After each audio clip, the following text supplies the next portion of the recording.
নমস্কার, খবরের প্রথমে দেখে নেব সংবাদ শিরোনাম। ঝাড়খণ্ডে 43টি আসনে ভোট, কে এগিয়ে, এনডিএ না আইএনডিআই? সিতাই কেন্দ্রের উপনির্বাচনে নিঃশব্দে বিপ্লব ঘটবে, দাবি প্রাক্তন মন্ত্রীর। সঞ্জয় রায়ের মুখে বিনীত গোয়েলের নাম, মুখ্যমন্ত্রী থেকে রিপোর্ট চাইলেন রাজ্যপাল। ইউনূসের ক্যাবিনেটে বড় দায়িত্ব হিরো আলম। শুভেন্দুকে শর্ত সাপেক্ষে সভা করার অনুমতি দিল হাইকোর্ট, কি কি নির্দেশ? চুরি হয়নি মিঠুনের মানিব্যাগ, আসল ঘটনা জানালেন বিজেপি নেতা। বিধানসভার উপনির্বাচনকে পুলিশ বনাম বিজেপির লড়াই বললেন শুভেন্দু অধিকারী। কাণ্ড, আদালত চত্বরে ফ্লাইং কিস ছুড়লেন আরজি করের প্রধান অভিযুক্ত সঞ্জয় রায়। ঘটনা রুখতে পুলিশ ও পরিবহন দপ্তরকে কড়া নির্দেশ মমতার। আসছি বিস্তারিত খবরে। ঝাড়খণ্ডের মসনদ নিজেদের দখলে রাখতে পারবে নাকি বিজেপি নেতৃত্বাধীন এনডিএ সরকার করবে, আর সেই প্রশ্নের উত্তর মিলবে আগামী 23 নভেম্বর। আর তার আগে বুধবার বাংলার পড়শি রাজ্য ঝাড়খণ্ডে প্রথম দফার ভোট গ্রহণ চলছে। 81 আসনে ঝাড়খণ্ডে প্রথম দফায় 43টি বিধানসভা আসনে ভোট গ্রহণ। নির্বাচন কমিশনের সূত্রে খবর, প্রথম দফায় 15,344 ভোট কেন্দ্রে ভোট গ্রহণ হচ্ছে ঝাড়খণ্ডে। নিরাপত্তার দায়িত্ব রয়েছে 200 কোম্পানি কেন্দ্রীয় বাহিনী। বিশেষ নজর মাওবাদী উপদ্রব এলাকায়, সেখানে বুথ পাহারা থেকে শুরু করে এলাকায় এলাকায় টহল দিচ্ছেন কেন্দ্রীয় বাহিনীর জওয়ানরা। রেকর্ড ভোটে জিততে চলেছেন দিনহাটার সিতাই বিধানসভা কেন্দ্রের শাসক তৃণমূল কংগ্রেস প্রার্থী সঙ্গীতা রায়। কোচবিহার জেলা তৃণমূল কংগ্রেসের প্রবীণ নেতা এবং প্রাক্তন উত্তরবঙ্গ উন্নয়ন মন্ত্রী রবীন্দ্রনাথ ঘোষ ভোট শেষে এই দাবি করলেন। সিতাই বিধানসভা উপনির্বাচনে ভোট গ্রহণ শেষে জেলার প্রথম সারির নেতা রবীন্দ্রনাথ ঘোষ বললেন, এই উপনির্বাচনে সিতাই বিধানসভা কেন্দ্র থেকে তাদের দলীয় প্রার্থী সঙ্গীতা রায় 1,70,000-এর বেশি ভোটে জয়লাভ করবেন, যা হবে একটি রেকর্ড। এখানে উল্লেখ্য, 2021 সালের বিধানসভা নির্বাচনে তৃণমূল কংগ্রেস প্রার্থী জগদীশ বর্মা বসুনিয়া এই কেন্দ্র থেকে প্রায় 10,000 ভোটে জয়ী হন। এবছর লোকসভা ভোটে তিনি দলের হয়ে সাংসদ পদে প্রার্থী হলে 29,000-এর বেশি ভোটে জয়লাভ করেন। আর তার পদত্যাগের কারণে এই কেন্দ্রে উপনির্বাচন অনুষ্ঠিত হয়। প্রার্থী হন তারই স্ত্রী সঙ্গীতা রায়। এদিন দিনভর ভোট চলাকালীন বিক্ষিপ্ত কয়েকটি অভিযোগ ছাড়া কোথাও তেমন কোনো অপ্রীতিকর ঘটনার সংবাদ পাওয়া যায়নি। কার্যত নিঃশব্দে আরেকটি ভোট উৎসব শেষ হল দিনহাটায় সিতায়ে।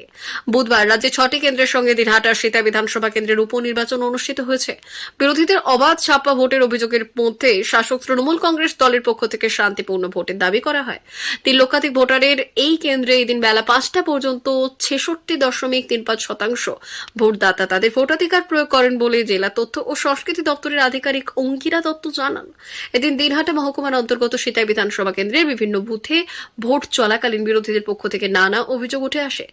খালিসা গোসানিমারির 6104 নম্বর বুথে ভোট কেন্দ্রে বসে থাকা বিজেপি এজেন্টকে তৃণমূল নেতা দিনহাটায় পঞ্চায়েত সমিতির কৃষি কর্মাধ্যক্ষ মাতিউর রহমান 30 মিনিট সময়ের মধ্যে ভোট কেন্দ্র থেকে বেরিয়ে যেতে বলেন এবং সেই সঙ্গে তার প্রাণনাশের হুমকি দেওয়া হয়। এই সম্পর্কে মাতিউর রহমান অবশ্য কোনো মন্তব্য করতে অস্বীকার করেন। এই সম্পর্কে এলাকার সাংসদ জগদীশ বর্মা বসুনিয়া বললেন, বিরোধীরা এজেন্ট খুঁজে না পেয়ে তৃণমূল কংগ্রেসের উপর দোষারোপ করছে। ভোট কেন্দ্রে বসানোর মতো এজেন্ট তাদের নেই, তাই তুলে দেওয়ার কোনো প্রশ্নই আসে না।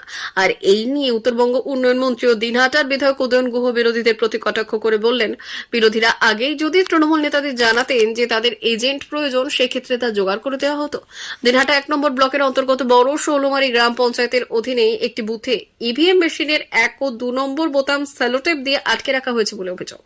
এরপর ভোটারদের অনেকেই বাধ্য হন অন্য বোতামে ভোট দিতে। অন্যদিকে দিনহাটা শহর সংলগ্ন ঝুড়িপাড়ায় সংখ্যালঘু অধ্যুষিত ফরকার বাজার এলাকায় এক শ্রেণীর ভোটারকে ভোট কেন্দ্রমুখী হতে বাধা দেওয়া হয় বলে অভিযোগ। ফলে এই বুথে ভোট দিতে আসা মহিলা ও পুরুষ ভোটাররা ভোট না দিয়েই ফিরে যান। এদিকে উপনির্বাচনের এই ভোটকে কেন্দ্র করে যাতে কোথাও কোনো অশান্তির সৃষ্টি না হয়, তার জন্য পুলিশ এবং কেন্দ্রীয় বাহিনী যথেষ্ট সক্রিয় ছিল। দিনহাটার সীমান্ত গ্রাম গীতালদহের দুর্গম এলাকা জারিধারলা এবং দড়িবস গ্রামেও এদিন ভোট গ্রহণ করা হয়। একাধিক নদীর চড়াই উতরাই অতিক্রম করে মঙ্গলবার ভোট কর্মীরা কখনো নৌকায়, কখনো বা বালির চর ভেঙে কাটা তারহীন বাংলাদেশে ঘেঁষা এই 2 গ্রামে পৌঁছয়। যদিও এই নির্বাচনকে ঘিরে সর্বোপরি সাধারণ ভোটারদের মধ্যে ভোটের আগে তেমন উৎসাহ লক্ষ্য করা যায়নি। সোমবার থেকে শিয়ালদহ আদালতে আরজি কর মামলার বিচার প্রক্রিয়া শুরু হয়েছে। আর তার প্রথম দিনই বিস্ফোরক দাবি করেছিলেন ঘটনায় একমাত্র অভিযুক্ত সঞ্জয় রায়। সংবাদ মাধ্যমের সামনে চিৎকার করে সে বলেছিলেন, আমাকে কলকাতার প্রাক্তন সিপি বিনীত গোয়েল এবং ডিসি স্পেশাল ফাঁসিয়েছেন। সঞ্জয়ের এই মন্তব্যের পর রাজ্যের মুখ্যমন্ত্রী মমতা বন্দ্যোপাধ্যায় থেকে রিপোর্ট তলব করলেন রাজ্যপাল সিভি আনন্দ বোস। সঞ্জয় রায় আগেও দাবি করেছিলেন যে তাকে তার ডিপার্টমেন্ট ফাঁসিয়েছে। প্রাক্তন সিপি বিনীত গোয়েল এবং ডিসি স্পেশাল সব জানে, ওদেরকে জিজ্ঞেস করলেই সব জানা যাবে। তাদের তরফে বিবৃতি প্রকাশ করে বলা হয়েছে, রাজ্যের উচিত এই বিষয়টি নিয়ে তদন্ত করে দেখা আর একই সঙ্গে অভিযোগ কতটা সত্যি তা যাচাই করে বিনীত গোয়েলকে নিয়ে অবস্থান স্পষ্ট করা। আর সেই প্রেক্ষিতে মুখ্যমন্ত্রীর থেকে রিপোর্টও চেয়েছেন রাজ্যপাল সিভি আনন্দ বোস, যদিও তার এই রিপোর্ট চাওয়া নিয়ে প্রশ্ন তুলেছে তৃণমূল। আজিকর কাটে গ্রেফতার হওয়ার পরপরই সঞ্জয় রায় নিজেকে দোষী বলে জানিয়ে ফাঁসি চেয়েছিলেন এমন দাবি পুলিশের। আর পরবর্তী ক্ষেত্রে অবশ্য আদালতের ভেতর এসে আবার উল্টো দাবি করেছে। প্রথম দিকে শুনানিতে সঞ্জয় বলেছিল সে কিছু বলতে চায়, তবে তাকে বলতে দেওয়া হচ্ছে না। পরে সিবিআই তার বিরুদ্ধে চার্জশিট গঠন করার পর কার্যত উত্তেজনার সৃষ্টি হয় সঞ্জয়ের মধ্যে। আর তারপরে সে সংবাদ মাধ্যমের এই বিস্ফোরক দাবি করেছে। শাসক শিবিরের বক্তব্য, এমন নৃশংস এক ঘটনায় অভিযুক্ত যে বারবার বয়ান পাল্টেছে তার একটি মন্তব্যের উপর ভিত্তি করে কি করে রাজ্যপাল মুখ্যমন্ত্রীর সঙ্গে রিপোর্ট চাইতে পারেন? এরই মধ্যে আবার সঞ্জয় রায়ের নিরাপত্তা বাড়ানো নিয়ে প্রশ্ন উঠেছে একাধিক। সোমবারের ঘটনার পর মঙ্গলবার তাকে আগের থেকে অনেক কড়া নিরাপত্তার প্রেসিডেন্সি সংশোধনাগার থেকে শিয়ালদহ আদালতে নিয়ে যাওয়া হয়েছে। আর যে প্রিজন ভ্যানে তাকে সোমবার আনা হয়েছিল তার থেকে তুলনামূলক ছোট গাড়িতে সঞ্জয়কে তোলা হয়েছিল। কালো কাচে ঢাকা ছিল গাড়িটি, পাশাপাশি ওই ভ্যানে ছিল লোহার জালও যাতে অভিযুক্তের মুখ না দেখা যায়। এছাড়া ওই গাড়ির আগে ছিল একটি প্রিজন ভ্যান, পরে ছিল অন্য একটি গাড়ি। বিরোধীদের খোঁচা বিনীত গোয়েলের নাম নিয়েছে সঞ্জয়, আর যাতে অন্য কারোর নাম না নিতে পারে তার জন্য নিরাপত্তা বাড়ানো হয়েছে। শেখ হাসিনার জামানায় বারবার নির্দল হয়ে মার খেয়েছিলেন নেট দুনিয়ার কৌতুক অভিনেতা ও ইউটিউবার হিরো আলম। তাকে মারধর করার ছবিতে বিশ্ব আলোড়িত হয়েছিল। রাষ্ট্রসংঘের তরফে প্রশ্নবিদ্ধ হয়ে বিব্রত ছিলেন খোদ হাসিনা। গণবিক্ষোভে তিনি ক্ষমতাচ্যুত। বাংলাদেশে এখন যে অন্তর্বর্তী সরকার চলছে তাতে একজন উপদেষ্টা হিসেবে হিরো আলমের নাম আলোচনায় উঠে এসেছে। গোটা ঘটনার কেন্দ্রে বাংলাদেশের অন্তর্বর্তী সরকারের সাংস্কৃতিক উপদেষ্টা হিসেবে সদ্য নিয়োগ পাওয়া খ্যাতিসম্পন্ন চলচ্চিত্র নাট্য পরিচালক মোস্তাফা সরওয়ার ফারুকী। তিনি দায়িত্ব পেতেই বিতর্ক শুরু হয়েছে। অভিযোগ উঠেছে ফারুকী প্রকাশ্যে শেখ হাসিনার শাসনের বিরোধিতা করলেও বিভিন্ন সময় তাকে সমর্থন করেছিলেন। ফারুকী স্ত্রী জনপ্রিয় অভিনেত্রী নুসরাত ইমরোজ তিশা। তিনি বঙ্গবন্ধু শেখ মুজিবুর রহমানের জীবন ভিত্তিক তৈরি মুজিব একটি জাতির রূপকার ছবিতে অভিনয় করার সুবাদে শেখ হাসিনার ঘনিষ্ঠ। ফলে তার স্বামী ফারুকীর বিরুদ্ধে সমালোচনা তীব্র হয়। তাকে উপদেষ্টা পদ থেকে সরানোর দাবি জোরালো হয়েছে। সাংবাদিক সম্মেলনে তিনি বললেন, বিগত ছাত্র আন্দোলনে ফারুকী ভাইয়ের কোনো ভূমিকা দেখিনি, মাঠে দেখিনি, দু একটি স্ট্যাটাস দিতে দেখেছি। জনগণ মনে করে মোস্তফা সরওয়ার ফারুকী ভাইয়ের চেয়ে হিরো আলম যোগ্য, কারণ হিরো আলম আন্দোলনের সময় মাঠে ছিলেন। জনগণ ফারুকী ভাইকে মেনে নেয়নি। হাওড়ায় শ্যামপুরে জনসভা করতে চেয়েছিলেন রাজ্যের বিরোধী দলনেতা শুভেন্দু অধিকারী, কিন্তু শ্যামপুরের কামারপুর রোড দেউলিবাজার জংশন এলাকায় যাওয়ার জন্য যে রাস্তা তা অত্যন্ত সরু।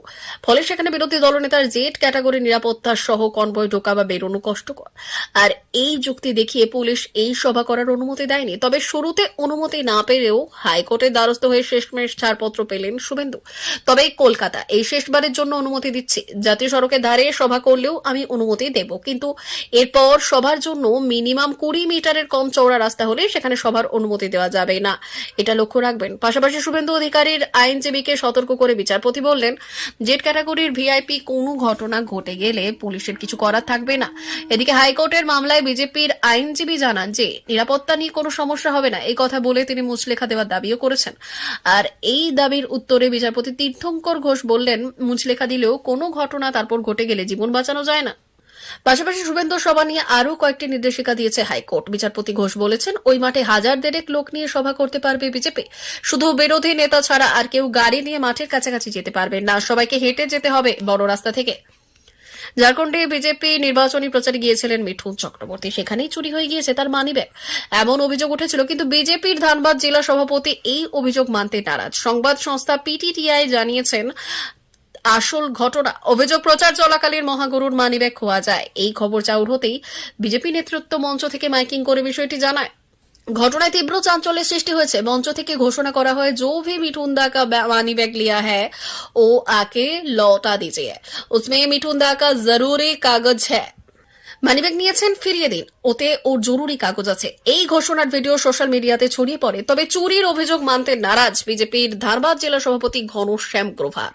তার দাবি, কিছুক্ষণের জন্য মিঠুনের মানিব্যাগটি খুঁজে পাওয়া যাচ্ছিল না, সেই সময় সকলেই খুঁজতে থাকে। কিছুক্ষণ বাদেই মানিব্যাগটি পাওয়া গিয়েছিল। প্রসঙ্গত, ঝাড়খণ্ডে মোট 82 আসনে বিধানসভা নির্বাচন, মোট ভোটার প্রায় 2.5 কোটি। তাদের মধ্যে 66.4% তরুণ। 2019 সালের বিধানসভা নির্বাচনে 47টি আসনে জয়লাভ করেছিল হেমন্ত সোরেনের ঝাড়খণ্ড মুক্তি মোর্চা। এবার সেই রাজ্যে ক্ষমতায় আসতে মরিয়া বিজেপি। জনসমর্থন টানতে প্রচারের শেষ বেলায় হাজির হন ডিস্কো ডান্সার মিঠুন চক্রবর্তী। তাকে দেখতে ভিড়ও জমেছিল। তারকাকে চোখের দেখা দেখতে ভিড় করেছিলেন আমজনতা। তারই মধ্যে মানিব্যাগ নিয়েও তুল কালাম কাণ্ড বাঁধে। বুধবার রাজ্যের 5 জেলায় কঠিন বিধানসভার কেন্দ্রের উপনির্বাচন হলো। সকাল থেকেই বিভিন্ন কেন্দ্রে বিক্ষিপ্ত অশান্তি খবর পাওয়া গেছে। তৃণমূলের বিরুদ্ধে বিজেপি কর্মীর ওপর হামলা চালানোর অভিযোগ তুলেছিলেন বিরোধী দলনেতা শুভেন্দু অধিকারী। তবে সব মিলিয়ে ভোট মোটামুটি শান্তিপূর্ণভাবেই হয়েছে। হাওড়ার শ্যামপুরের সাংবাদিকদের মুখোমুখি হয়ে শুভেন্দু অধিকারী বললেন, পুলিশ বনাম বিজেপির ভোট হয়েছে। শুধু হাড়োয়াতে আইএসএফ এবং সিপিএম লড়াই করার চেষ্টা করেছিল, তবে খুব একটা পারেনি। হাড়োয়ার হিন্দু এলাকাগুলিতে বিজেপি লড়েছে, আর বাকি জায়গায় বিজেপি কর্মীরা লড়াই করেছেন। পুলিশ গতকাল বিকেল থেকে বিজেপির পোলিং এজেন্টদের গ্রেপ্তার করে এবং ভয় দেখায় এবং চমকায়, এবং থানায় বসিয়ে রাখা মেদিনীপুরে তো আমাদের রাজ্য কমিটির সদস্য ধীমান কোলে গ্রেপ্তারও হয়েছে। মিথ্যে মামলায় ফরওয়ার্ড করেছে পুলিশ। 25 জনের বেশি পোলিং এজেন্টকে গ্রেপ্তার করেছে। এখানে ধৃতিমান বলে একটা ভাইপোর চাকর আছে, সেই করিয়েছে। আর দাঁতনের নেতা রুদ্রাংশ বেরাকে হেফাজতে নিয়েছে। ওর স্ত্রী হাইকোর্টে রিট পিটিশন দাখিল করেছে। তিনি বলেছেন, ঠিক একইভাবে একজন আদিবাসী প্রার্থী রাহুল লোহার, তার গাড়ি ভাঙা হয়েছে এবং তার সঙ্গে থাকা লোকেদের আক্রমণ করা হয়েছে, এইভাবে সন্ত্রস্ত করা হয়েছে। তারপরেও আমরা রিপোর্ট নিচ্ছি। তবে তিনি বললেন যে গত 4টি উপনির্বাচনে তৃণমূল যেভাবে হিন্দু ভোটারদের আটকে ছিল, এবার আংশিকভাবে হয়তো সফল হয়েছে, কিন্তু একই কায়দায় রানাঘাট, বাগদা, রায়গঞ্জের মতো এলাকায় সম্পূর্ণ হিন্দু ভোটকে আটকাতে পারেনি। হিন্দুরা প্রায় 70% বেরিয়ে ভোট করার চেষ্টা করেছেন। আরজিকর কাণ্ডের অন্যতম প্রধান অভিযুক্ত সিভিক ভলেন্টিয়ার সঞ্জয় রায় প্রায় প্রতিদিনই কোনো না কোনো কাণ্ড আদালত চত্বরে ঘটিয়ে চলেছেন। এতদিন নিজেকে নির্দোষ বলে দাবি করে এসেছিলেন, আর সেই সঙ্গে তাকে দোষী বানানোর জন্য প্রাক্তন পুলিশ কমিশনার বিনীত গোয়েলকেই কাঠগড়ায় তুলেছিলেন। বুধবার আবার আরও এক কীর্তি ঘটালেন তিনি। এবার আদালত চত্বরে সাংবাদিকদের উদ্দেশ্যে ফ্লাইং কিং ছড়ালেন তিনি। জানা যাচ্ছে, এদিন প্রিজন ভ্যানের থেকেও ছোট্ট একটি গাড়িতে 800 নিরাপত্তায় শিয়ালদহ কোর্টে আনা হয়েছিল তাকে। কড়া নিরাপত্তায় থাকার জন্য কোনো সাংবাদিকদের সঙ্গে কথাই হয়নি তার। ফলে তাদের উদ্দেশ্য ফ্লাইং কেস ছড়ে এবং তাদের উদ্দেশ্যে ফ্লাইং কেস ছুড়েছিল সে, অর্থাৎ সঞ্জয়। প্রসঙ্গত কয়েকদিন আগে আদালত চত্বরে নিজেকে নির্দোষ বলে দাবি করেছিলেন সঞ্জয়। তিনি বলেছিলেন, আমি ধর্ষণ বা খুন কিছুই করিনি, সরকার ইচ্ছে করে আমাকে ভাসাচ্ছে, যান আসল অভিযুক্তকে ধরুন। এমনকি আদালতের মধ্যে বিচারকদের বলেছিলেন, আমি কিছু করিনি, আমাকে জোর করে ফাঁসানো হচ্ছে। পথ দুর্ঘটনা রুখতে পুলিশ এবং পরিবহন দপ্তরকে আরও কঠোর হতে বলেছেন মুখ্যমন্ত্রী মমতা বন্দ্যোপাধ্যায়। মঙ্গলবার দুপুরে কলকাতার উল্টোডাঙ্গার হাডকো মোড়ের কাছে দুটি বেসরকারি বাসে রেষারেষির ফলে এক ক্ষুদে স্কুল পড়ুয়া আয়ুষ প্রাণ হারায়। আর এই ঘটনায় অভিযুক্ত বাস চালকের বিরুদ্ধে খুনের মামলা দায়েরের নির্দেশ দিয়েছেন মুখ্যমন্ত্রী। একই সঙ্গে পরিবহন মন্ত্রী স্নেহাশিস চক্রবর্তীকে দ্রুত ব্যবস্থা নেওয়ার জন্য বিশেষভাবে নির্দেশ দিয়েছেন। প্রিয় দর্শক, আমাদের চ্যানেলের নিয়মিত ভিডিও পেতে চ্যানেলটি সাবস্ক্রাইব করুন। ধন্যবাদ।